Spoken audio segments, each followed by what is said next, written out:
Hello everyone.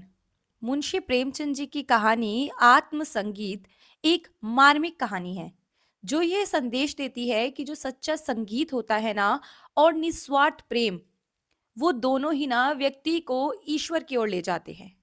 भौतिक सुखों से ऊपर उठकर जो आंतरिक सुख हमें प्रदान करते हैं ना, वो अनमोल होते हैं। कहानी की शुरुआत आधी रात से होती है। आधी रात का समय था। नदी का किनारा था। आकाश के तारे स्थित थे और नदी में उनका प्रतिबिंब लहरों के साथ चंचल। एक स्वर्गीय संगीत की मनोहर और जीवनदायिनी प्राण पोषिनी ध्वनियां इस निस्तब्ध और तमोमय दृश्य पर इस तरह से छा रही थी कि जैसे हृदय पर आशाएं छाई रहती है या मुखमंडल पर शोक। रानी मनोरमा ने आज गुरु दक्षिणा ली थी। दिन भर दान और व्रत में व्यस्त रहने के बाद मीठी नींद की गोद में सो रही थी। अकस्मात उसकी आंखें खुली और ये मनोहर ध्वनियां उनकी कानों में पहुंची। वे व्याकुल हो गई, जैसे दीपक को देखकर पतंगा। वह अधीर हो उठी, जैसे खांड की गंध पर चींटी। वह उठी और द्वारपालों एवं चौकीदारों की नजरें बचाती हुई राजमहल से बाहर निकल आई। जैसे वेदनापूर्ण क्रंदन सुनकर आंखों से आंसू निकल आते हैं। सरिता तट पर कंटीली झाड़ियां थी। ऊंचे ऊंचे कगारे थे। भयानक जीव जंतु थे। मनोरमा कोमलता और सुकुमारता की मूर्ति थी, लेकिन इस मधुर संगीत का आकर्षण उसे तन्मयता की अवस्था में खींचे ले जा रहा था। उसे आपदानों का ध्यान न था। वह घंटों चलती रही, यहां तक कि मार्ग में नदी ने उसका गतिरोध किया। मनोरमा ने विवश होकर इधर उधर नजरें दौड़ाई। किनारे पर एक नौका दिखाई दी। निकट आकर बोली, माझी, मैं उस पार जाऊंगी। इस मनोहर राग ने मुझे व्याकुल कर दिया है। माझी ने कहा, मैं रात को नाव नहीं खोल सकता। हवा तेज है और लहरें डरावनी। ऐसे वातावरण में मैं जोखिम नहीं ले सकता। मनोरमा ने कहा, मैं रानी मनोरमा हूं। नाव खोल दो, मैं तुम्हें मुंह मांगी मजदूरी दूंगी। माझी ने फिर कहा, तब तो मैं नाव किसी भी तरह से नहीं खोल सकता। रानियों का इस नदी में निबाह नहीं होगा। मनोरमा ने कहा, मैं तुम्हारे पाँव पड़ती हूँ। शीघ्र नाव खोल दो, मेरे प्राण उस ओर खींचे चले जाते हैं। माझी ने कहा, तो क्या इनाम मिलेगा? मनोरमा ने कहा कि जो तुम मांगोगे। माझी ने कहा, आप ही बता दे, मैं गवार क्या जानूं कि रानियों से क्या चीज मांगनी चाहिए। कहीं कोई ऐसी चीज ना मांग बैठूं जो आपकी प्रतिष्ठा के विरुद्ध हो। मनोरमा ने कहा, मेरा यह हार बहुत कीमती है। मैं तुम्हारी मजदूरी के बदले तुम्हें इसे देती हूँ। यह कहकर मनोरमा ने अपने गले से हार उतार दिया।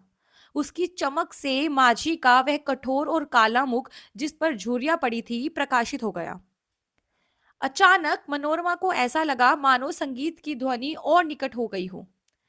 कदाचित कोई पूर्ण ज्ञानी पुरुष आत्मानंद के आवेश में उस सरिता तट पर बैठा हुआ निस्तब्ध निशा को संगीतपूर्ण कर रहा है। रानी का हृदय धड़कने लगा। आह, कितना मनोमुग्ध राग था। उसके अधीर होकर कहा, माझी, अब देर मत करो, नाव खोल दो। मैं एक पल भी धीरज नहीं रख सकती। माझी ने कहा, इस हार को लेकर मैं क्या करूंगा? यह तो और भी मुसीबत है। मेरी पत्नी इसे गले में पहनकर पड़ोसियों को दिखाएगी। वह सब जलेंगी, उसे गालियां भी देंगी। कोई चोर देखेगा तो किसी की छाती पर सांप लौटने लगेगा। मेरी सुनसान झोपड़ी पर दिन दहाड़े डाका पड़ जाएगा। लोग चोरी का आरोप लगाएंगे। नहीं, मुझे यह हार नहीं चाहिए। मनोरमा ने कहा, तो अब जो तू मांगेगा मैं वही दूंगी, लेकिन अब देर मत करो। मुझे अब धैर्य नहीं है। प्रतीक्षा करने की तनिक भी शक्ति नहीं है। इस राग की एक एक तान मेरी आत्मा को तड़पा देती है। माझी ने कहा, इससे भी कोई अच्छी चीज दो। मनोरमा इस बार झल्ला कर बोली, अरे निर्दयी, तू मुझे बातों में लगाए रखना चाह रहा है। मैं जो देती हूं वह लेता नहीं है, स्वयं कुछ मांगता नहीं है। तुझे क्या मालूम कि मेरे हृदय की इस समय क्या दशा हो रही है। मैं इस आत्मिक पदार्थ पर अपना सर्वस्व न्योछावर कर सकती हूँ। माझी ने कहा, और क्या दोगी? मनोरमा ने कहा, मेरे पास इससे बहुमूल्य और कोई वस्तु भी नहीं है, लेकिन तुम अभी नाव खोल दो तो मैं वादा करती हूं तुझे अपना महल दे दूंगी, जिसे देखने के लिए कदाचित तू भी कभी गया हो। विशुद्ध श्वेत पत्थर से बना है। भारत में इसकी तुलना कहीं पर भी नहीं है। माझी हंसते हुए बोला, उस महल में रहकर तो मुझे क्या ही आनंद मिलेगा, उल्टा मेरे भाई बंधु शत्रु हो जाएंगे। इस नौका पर अंधेरी रात में भी मुझे भय नहीं लगता। आंधी चलती रहती है, मैं इस पर पड़ा रहता हूं, परंतु वह महल तो दिन में भी फाड़ खाएगा। मेरे घर के आदमी तो उसके एक ही कोने में समा जाएंगे। और आदमी कहां से लाऊंगा? मेरे नौकर चाकर कहाँ? इतना माल असबाब कहाँ? उसकी सफाई और मरम्मत कहाँ से कराऊंगा? उसकी फुलवारियां सूख जाएंगी, उसकी क्यारियों में गीदड़ बोलेंगे और अटारियों पर कबूतर घोंसले बनाएंगे। अचानक मनोरमा एक तन्मय अवस्था में उछल पड़ी। उसे प्रतीत हुआ कि संगीत निकटतर आ गया है। उसकी सुंदरता और आनंद अधिक प्रखर हो गया था। जैसे बत्ती उकसा देने से दीपक अधिक प्रकाशमय हो जाता है। पहले चित्ताकर्षक था, तो अब आवेशजनक हो गया था। मनोरमा ने व्याकुल होकर कहा, तू फिर अपने मुंह से क्यों कुछ नहीं मांगता? हाँ, कितना विरागजनक राग है, कितना विहल करने वाला। मैं अब तनिक धीरज नहीं धर सकती।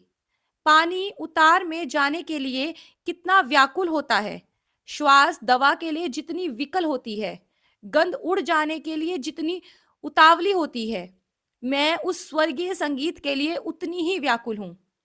उस संगीत में कोयल की सी मस्ती है, पपीहे की सी वेदना है, श्यामा की सी विहलता है।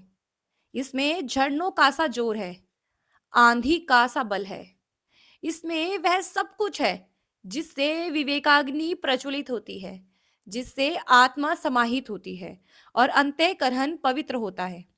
माझी, अब एक क्षण का भी विलंब मेरे लिए मृत्यु की यंत्रणा है। शीघ्र नौका खोलो। जिस सुमन की सुगंध है, जिस दीपक की यह दीप्ति है, उस तक मुझे पहुंचा दे।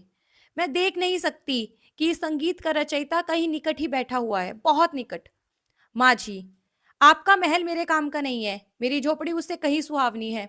मनोरमा ने कहा, हाय, तो अब तुझे क्या दूं? यह संगीत नहीं है, यह एक सुविशाल क्षेत्र की पवित्रता है। यह समस्त सुमन समूह का सौरभ है, समस्त मधुरताओं की माधुरी है, समस्त अवस्थाओं का सार है। नौका खोल। मैं जब तक जीऊंगी तेरी सेवा करूंगी, तेरे लिए पानी भरूंगी, तेरी झोपड़ी बुहारूंगी। हाँ, मैं तेरे मार्ग के कंकड़ चुनूंगी, तेरे झोपड़े को फूलों से सजाऊंगी, तेरी माझिन के पैर मलूंगी। प्यारे माझी, यदि मेरे पास 100 जाने होती तो मैं इस संगीत के लिए अर्पण करती। ईश्वर के लिए मुझे निराश ना कर। मेरे धैर्य का अंतिम बिंदु शुष्क हो गया है। अब इस चाह में दाह है। अब यह सिर्फ तेरे चरणों में है। यह कहते कहते मनोरमा एक विक्षिप्त की अवस्था में माझी के निकट जाकर उसके पैरों पर गिर पड़ी। उसे ऐसा प्रतीत हुआ मानो वह संगीत आत्मा पर किसी प्रज्वलित प्रदीप की तरह ज्योति बरसाता हुआ मेरी ओर आ रहा है।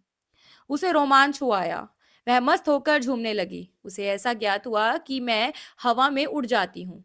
उसे अपने पार्श्व देश में तारे झिलमिलाते हुए दिखाई देते थे।